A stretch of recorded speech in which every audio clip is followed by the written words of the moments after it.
Menteri Keuangan Sri Mulyani Indrawati dan Menteri Koordinator Politik Hukum dan Keamanan Mahfud MD siap bekerja sama dengan PPATK dan aparat penegak hukum lain untuk mengusut tuntas praktik pencucian uang di kantor bendahara negara. Penyingkapan saat ini fokus pada dugaan transaksi gelap senilai 300 triliun rupiah yang melibatkan 467 pegawai Kementerian Keuangan.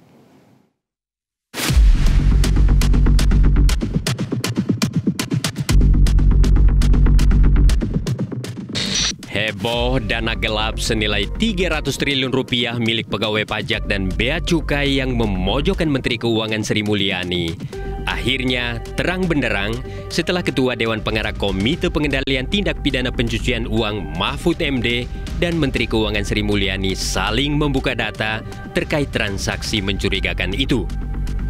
Menurut Menteri Keuangan Sri Mulyani, surat yang diterima Kementerian Keuangan dari PPATK sejak tahun 2007 sampai 2023 mencapai 266 surat. 185 diantaranya merupakan permintaan Kementerian Keuangan dan sisanya 81 surat merupakan inisiatif PPATK. Informasi transaksi mencurigakan selama kurun waktu 16 tahun itu melibatkan 964 pegawai Kementerian Keuangan. Sri Mulyani mengklaim seluruh informasi tersebut sudah ditindaklanjuti.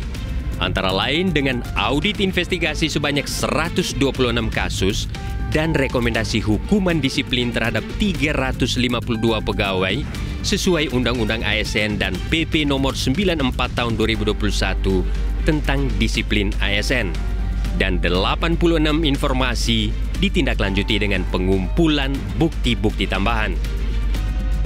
Yang tidak, dalam hal ini tidak ada yang tidak akan kita buka. Jadi kita akan terus membuka dan semakin dalam hal ini seperti pegawai negeri di Kementerian Keuangan, walaupun sudah mendapatkan hukuman disiplin seperti pemberhentian, kami tentu akan terus mengikuti kasusnya. Dan kalau masih ada data yang berasal dari kami Kementerian Keuangan untuk membantu aparat hukum menjalankan langkah-langkah tindakan penegakan hukum, kami juga akan terus bekerja sama.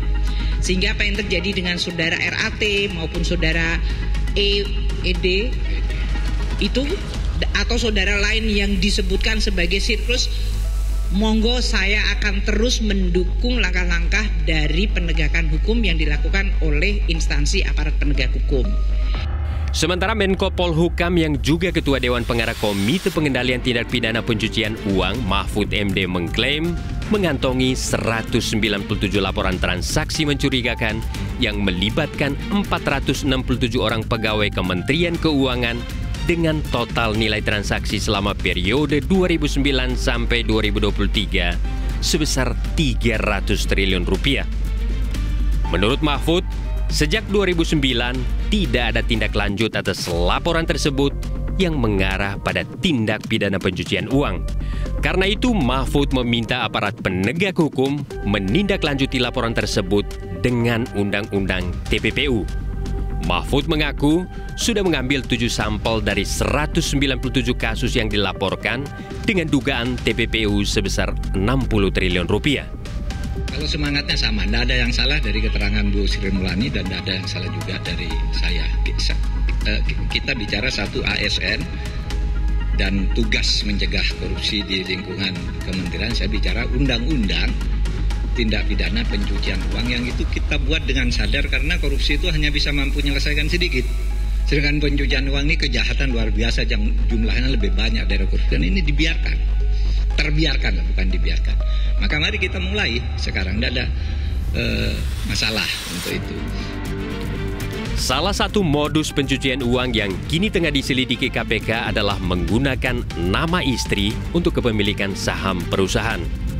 Berdasarkan data KPK, tercatat 134 pegawai pajak memiliki saham di 280 perusahaan dengan menggunakan nama istri, termasuk perusahaan penyedia jasa konsultan pajak.